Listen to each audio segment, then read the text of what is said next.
चंद्रमा जो है मतलब सब लोग कहते हैं मन का कारक है। माँ को अगर हम रिलेट करें तो माँ है चंद्रमा, और हम तो बचपन में मामा ही कह दिया करते थे चंद्रमा मामा।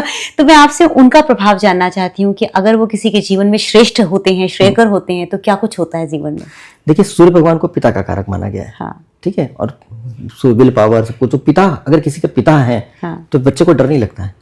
अगर कोई बच्चा रास्ते में पिटाई करता है, पापा से पिटवा दूंगा, क्या होता है ना, पापा की धौंस देते हैं। पापा की धौंस देते हैं, मतलब पापा की वजह से। तो जितने बड़े अमीर लोग आपको इंडस्ट्रियलिस्ट मिलेंगे, उनके बच्चे क्या है, पिता के उन्हीं की परछाई हो जाते हैं, बेस पे ही तो चलते हैं ना। उनकी इंडस्ट्री को संभाल रहे हैं। तो एक तरह से पिता उनके लिए गुडविल और विल पावर वगैरह बढ़ाने में बड़े सहायक हो गए। तो इसी तरह से क्या है कि ये चंद्र भगवान जो है वो माँ के कारक होते हैं, मन के कारक होते हैं, और सौम्यता के कारक होते हैं। वहां पर विल पावर है, ईगो आ सकता है। और चंद्रमा में जब चंद्र भगवान का प्रभाव व्यक्ति के अंदर आता है तो उसका मन बड़ा मजबूत होता है। जितने साहित्यकार हैं वो क्या होता है, मन से रचना करते हैं ना। मन में आया, बादल घनघोर, मतलब काले काले बादल छा रहे हैं, तो उस पर बातें लिख रहे हैं, कवि लिख है, अगर कोई शायर है, कोई कुछ है, तो मन में कल्पना कर रहे हैं, है ना। तो वो कल्पना करके वो चीजें लिख देते हैं। तो बहुत बड़े कवि, बहुत बड़े शायर, बहुत बड़े लेखक, ये सब बनने में बहुत बड़ा चंद्र भगवान का हाथ। मतलब क्रिएटिविटी में हम मान लें कि चंद्रमा का बहुत बड़ा हाथ। नहीं, क्रिएटिविटी नहीं है। यहाँ क्रिएटिविटी तो कुछ, ये धरातल पे कुछ नहीं हो रहा है, हवा में हो रहा है, मन में हो रहा है। अच्छा, ये कल्पना में, कल्पना में क्रिएटिविटी, काल्पनिक क्रिएटिविटी, मतलब वो बैठे बैठे कविता बन गई मन के अंदर, अब वो लिखेंगे उसको कागज पर। पहले मन में होती है, उसके बाद। अब किसी का चंद्रमा ही कमजोर है तो सोच ही नहीं पा रहा, लाइन ही नहीं बन पा रही है, विचार ही नहीं आ पा रहा, फीलिंग नहीं आ पा रही है। एक रोमांटिक कोई स्टोरी लिख रहा है तो कल्पना करेगा कि वो लड़की है, वो लड़का है, उनका प्यार हुआ तो ऐसे मिले, तो ये कहे, तो ये सब कल्पना में चल रहा है, हकीकत में तो कुछ नहीं है। तो ये सब सोच पा रहा है तभी तो हो रहा है ना। तो सोचने की क्षमता जो है ना, वो चंद्र भगवान देते हैं। अच्छा। और मन में प्राप्त होता है। चंद्र भगवान का प्रभाव होने से व्यक्ति के अंदर शीतलता होती है, शांत होता है व्यक्ति। अच्छा। उसके अंदर पेशेंस होता है, सब्र होता है। सूर्य भगवान के प्रभाव होने से व्यक्ति के अंदर एंथुजियाज्म होगा, जोश होगा, कॉन्फिडेंस होगा, लेकिन यहाँ पर सौम्यता होगी। और व्यक्ति बहुत सरलता से आनंद पूर्वक कोई भी कार्य करने की कोशिश करेगा। अच्छा। चंद्र भगवान का प्रभाव होने से व्यक्ति गहराई से किसी बात को समझने की क्षमता रखता है, तो सोच पा रहा है ना। आपने एक टॉपिक दिया, इस बारे में हम बात करेंगे, तो व्यक्ति चंद्र वाला अच्छा ऐसे ये करना चाहिए, वो करना चाहिए, उसने प्लान बनाया मन में, और इस तरह से। तो आप देखिएगा, जनपत्री देखते समय एक लग्न कुंडली देखी जाती है, दूसरी चंद्र कुंडली। उसका कारण ये है कि सबसे पहले किसी भी चीज की रचना मन के अंदर होती है। आप मेरे पास बैठी हैं, बात कर रही हैं, तो आपके मन में आया था कि मैं ये बात पूछूंगी, इस बारे में ये पॉडकास्ट करना है मुझे, तो इसलिए आपने प्लान बनाया। तो पहले तो मन में सोचा ना, फिर मुझसे शेयर किया, और फिर तो आप सब कुछ मन में कर रखी थी, हकीकत में आप हो रहा है, लेकिन सारी बातें तो मन में ही हुई पहले। कुछ ऐसा तो था नहीं कि आपने कुछ कर लिया था। तो पहले मन में व्यक्ति करता है, उसका प्लान बनाता है, और प्रैक्टिकली उसको इम्प्लीमेंट करता है। तो इसलिए इसका बड़ा महत्व है। किसी के पास मन ही नहीं है, उसको वो समझ लीजिए एनिमल जैसी स्थिति हो जाती है, वो अभी तुरंत कर लेगा, और उसको था कि पता ही नहीं था, प्लान ही नहीं किया था।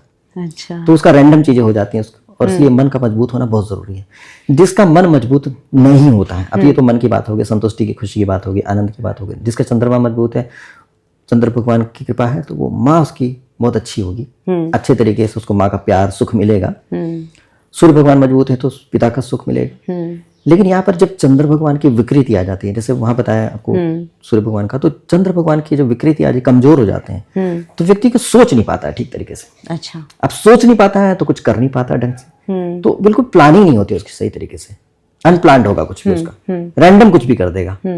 अब जैसे उसको टाइम टेबल नहीं मेंटेन कर पाएगा, फिर तो कितने बजे जाना तो पहले सोच ही नहीं पाया, कि रात में प्लान ही नहीं बनाया कितने बजे उठना है, कितने बजे जाना है, कितने बजे क्या करना है, और अगले दिन हड़बड़ी में तैयार, अरे ये लेट हो गया, ये हो गया, वो घबरा रहा है, क्योंकि प्लान नहीं था उसके पास, प्लान बना ही नहीं पाया, सोच नहीं पा रहा है। ऐसे लोग कोई भी चीज प्लानिंग के हिसाब से करना होता है तो वो नहीं कर पाते, क्योंकि मन में नहीं। जैसे कि अपने ऑर्गेनाइजेशन में अपने काम कर रहे हैं, कहीं ऑफिस में काम कर रहे हैं, तो कुछ प्लानिंग तो बनाई जाती है कि ऐसे प्रोडक्शन करेंगे, आपकी बार ये मशीन लगाएंगे, आपकी ये करेंगे, वो स्टाफ रखेंगे। वो सोच नहीं पाता, और सोचने में अगर अचानक सोचेंगे तो उनको घबराहट होने लगती है सोचने में, तो किसी और से कहेंगे भाई तुम कर दो, मेरे बस का नहीं है। एक और गड़बड़ी होती है कि ऐसे लोग संतुष्ट नहीं हो पाते हैं। ऐसे लोगों से पूछेंगे चाय पियेंगे, कॉफी पियेंगे, कुछ भी चलेगा, वो खुद नहीं समझ पा रहे हैं। अच्छा चाय पिला दीजिएगा तो कहेंगे इससे बढ़िया तो कॉफी पिए होते। अच्छा। कॉफी इससे बढ़िया तो चाय पिए होते। पहले भी नहीं सोच पाए, कल्पना में भी कि और जब आनंद मिल किससे गया उनको तो भी नहीं मिलेगा, आनंद चाहिए आया। क्या? और जब मिल गया तो भी नहीं समझ पा रहे हैं कि आनंद उसका क्या था। तो जब सोच ही नहीं पा रहे, उनको पता ही नहीं है, तो फिर क्या होता है कि वो सोचते शायद मतलब कंफ्यूजन में है। हाँ। ये चंद्र भगवान जब बहुत वीक होते हैं तो ऐसा होता है। तो इसीलिए ऐसे व्यक्ति को चंद्र भगवान की कृपा अगर प्राप्त हो, हाँ। उनके चंद्र भगवान को मजबूत करने के लिए धारण किया जाए, कुछ मोती वगैरह धारण किया जाए, पूजा किया जाए, तो उससे फर्क पड़ता है। लेकिन इसका मतलब नहीं कि किसी व्यक्ति को ऐसी प्रॉब्लम है उसका मोती पहना दें।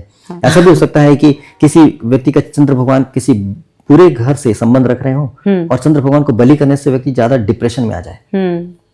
विल पावर है नहीं व्यक्ति का, और भी चीजें, बुद्धि उसकी ठीक से काम नहीं कर पाती है, और चंद्र भगवान को आपने वीक कर दिया, ठीक है, या फिर बढ़ा दिया, तो ज्यादा बढ़ा दिया तो ज्यादा कल्पनाशील व्यक्ति हो सकता है, और कम हो गया उसका, दान करवा दिया तो क्या व्यक्ति डिप्रेशन में जा सकता है। अच्छा। डिप्रेशन का मतलब क्या होता है? व्यक्ति सोच नहीं पा रहा अब क्या होगा आगे, उसको समझ भी नहीं आ रहा कि क्या हो सकता है, क्या कर सकता है। उसकी जो बौद्धिक क्षमता थी उसका ही पतन हो गया। अब जो बौद्धिक क्षमता का पतन हो गया, व्यक्ति सोच ही नहीं पा रहा है हम क्या कर सकते हैं, किस तरह संभव है, व्यक्ति घबराएगा ही घबराएगा। हाँ, आप ही को अचानक बोल दें कि अचानक आपको अभी यहाँ जाना है, वहां जाके बात करना है, किसी मंत्री से बात करना है, तो आप बोलेंगे बता तो किस बारे में बात करना है, हम तैयारी तो कर लें। हाँ। है ना, किस हिसाब से बात करना है। तो अब आपको स्टेडियम जाना, मान लीजिए, तो स्टेडियम में आप साड़ी पहन के जाएंगे तो आपको दौड़ दौड़ के क्रिकेटर को बात करना है, उससे बात करना, उससे बात करना, सबको होंगे दौड़ दौड़ के, तो आप साड़ी पहन के कंफर्टेबल तो नहीं, तो आप बोलेंगे नहीं, तब तो मैं जीन्स पहन लूंगी या कुछ ऐसा शर्ट पैंट पहन लूंगी ताकि मुझे आसानी हो जाए। राइट। लेकिन आप बैठ के बात करना है तो आप सोबर तरीके से बैठने की कोशिश कीजिएगा। तो आपको ड्रेसअप कैसे होना है, बात क्या करना है, कुछ तो पता हो। तो व्यक्ति रैंडम बोलेगा तो आप भी घबरा जाएगा। तो उसी तरीके से क्या होता है कि जब तक व्यक्ति प्लान नहीं कर पाएगा उसको डिप्रेशन होएगा। अच्छा। रैंडम चीजें आएंगी, वो घबरा जाएगा, नहीं कर पाएगा तो उसको डिप्रेशन होगा, नहीं हो पाया, फेलियर हो गया मैं, फिर फेलियर होकर के वो फ्रस्ट्रेशन में आ जाएगा। उसको ये नहीं समझ में आएगा कि भैया कोशिश करोगे तो सफलता मिल जाएगी, ये सोच नहीं पाएगा। अच्छा।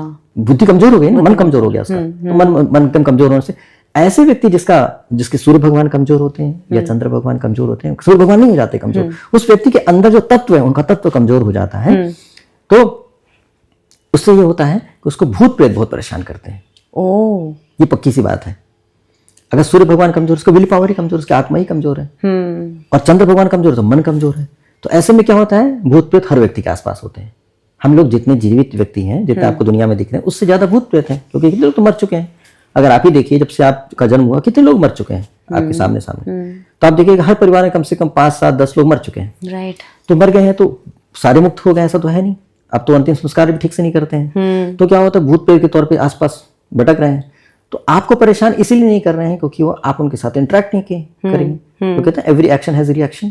तो आपने एक्शन नहीं किया तो रिएक्शन नहीं हुआ। अब उन भूत को परेशान करने की कोशिश किया तो भूत आपको परेशान कर देंगे। अच्छा। तो क्या होता है कि वो भूत क्या होता है, वो शरीर ढूंढते होते हैं हमेशा, क्योंकि उनको शरीर चला गया, उनको मालूम नहीं है मुक्ति कैसे प्राप्त किया जाए। तो उनको, जिसको 4 बजे चाय पीने की आदत होती है धरती पे, मर गए, उनको चाय पीने की इच्छा हो रही 4 बजे। किसी को मिठाई खाने की आदत है मिठाई खाने, किसी को दारू पीने की आदत है दारू पीने की कोशिश करेंगे। तो अब क्या करेंगे, जिसको दारू पीने की आदत है, वो जो ठेके के आसपास आत्माएं घूम रही, जिसका मन कमजोर है, जिसके चंद्रमा वीक है, उनको पकड़ेंगे उनके माइंड के अंदर, उसको पता भी नहीं चलेगा, उसके माइंड में जाएंगे दारू पियो, वो खूब दारू पियेंगे, और उसके बाद उनको पता नहीं, उसको मजा भी नहीं आएगा। एक बैग पीता था वो 10 बैग पी जाएगा, उसको खास नशा नहीं हो पाएगा। क्यों?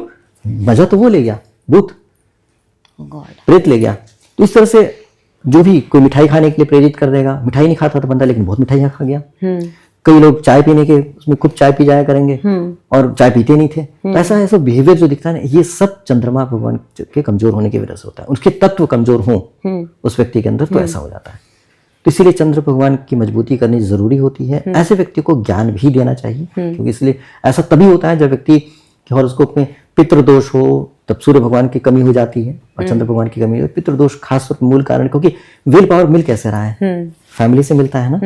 आपका विल पावर, आत्मबल कैसे मिल रहा है, तो वो फैमिली से मिल रहा है। जो व्यक्ति अपने माँ बाप की सेवा करता है, चरण छूता है हमेशा रेगुलर, उसके कभी भी सूर्य भगवान कमजोर नहीं होते हैं, चंद्र भगवान। कोई व्यक्ति माँ बाप की सेवा कर रहा है, जिसका मतलब संस्कार बहुत अच्छा है, उसकी पीढ़ी दर पीढ़ी फ्लो आ रहा है, फ्लो ऑफ एनर्जी आ रही है, और व्यक्ति का चंद्र भी मजबूत हुए और सूर्य भगवान भी मजबूत हुए। ये पक्की बात है। क्या बात। तो इसलिए जिस व्यक्ति को लगता है कि मेरे सूर्य भगवान कमजोर हैं या चंद्र भगवान कमजोर हैं, मन में कमजोरी लग रही है, डर लगता है, घबराहट होती है, उसको अपने पिता के पैर छूने चाहिए, अपने माँ के पैर छूने चाहिए और मस्त रहना चाहिए। माँ बाप के पैर छूने की भी विधि तरीका बता देते हैं। लोग क्या करते हैं, चाहते हैं बच्चे ऐसे पैर छूते हैं, ऐसे छूते हैं, माथे से लगा। अब वो क्या, आपने दाहिने हाथ से बायां पैर छुआ, आपने बताया था शायद ऐसे हाथ दोनों टच नहीं, ऐसे करके छुआ और माथे से ऐसे लगा लें। तो दाहिना हाथ से दाहिना पैर छुआ और दाहिने सिर पे लगाया, बाएं हाथ से बायां पैर छुआ और माथे से लगा लें। ऐसे कर लेंगे तो एनर्जी का फ्लो बना रहेगा। आत्मबल भी बढ़ा रहेगा और मनोबल भी बढ़ा रहेगा। इससे कोई दिक्कत नहीं आएगी। और जिसका परिवार के साथ जुड़ा होता है, पितरों के साथ जुड़ा होता है, उसको कभी भी भूत परेशान नहीं कर पाते, क्योंकि विल पावर स्ट्रांग होती है। राइट। तो इसलिए किसी से पिता के साथ या माँ के साथ जा रहे बच्चे को कोई कुत्ता भी परेशान नहीं करता है ना। अकेला बच्चा हो तो उसको कुत्ते पे अटैक, जितनी बार देखा होगा कुत्ते को अटैक, माँ के साथ पिता के साथ नहीं जा रहे हैं तो इसलिए बहुत जरूरी है कि अपने आप को मजबूत बना के रखें। बहुत तो ये हुआ चंद्र भगवान के लिए। हाँ, तो मैं आप सब लोगों को बता दूं कि हमने अभी बातें की है राशियों के हिसाब से नहीं की है। हमने बताया कि कौन सा ग्रह क्या इम्पैक्ट डालता है, अगर किसी के उच्च के हैं या अगर कहीं पे कुछ भी गड़बड़ी है तो किसी की पर्सनालिटी ट्रेट्स में क्या फर्क आ सकता है। लेकिन अगर आपको ज्योतिषीय रूप में कुछ जानना होगा तो उसके लिए मैं अमित जी का नंबर पोस्ट कर दूंगी, आप उनसे पर्सनली कॉन्टैक्ट कर सकते हैं। अभी हम राशियों के हिसाब से आपको कुछ नहीं बता रहे हैं, बहुत ध्यान से सुनिए, ग्रहों के हिसाब से हम इम्पैक्ट बता रहे हैं किसी के ऊपर भी। अभी लेकिन एक और बात है कि आपने उच्च नीच बोला, तो उच्च नीच के बारे में बात नहीं कर रहे हैं। हाँ, उच्च नीच के बारे में का पावर के बारे में बात कर रहे हैं, ग्रहों के बारे में। उच्च नीच के बारे में अलग से वो गहरी चर्चा है। हाँ।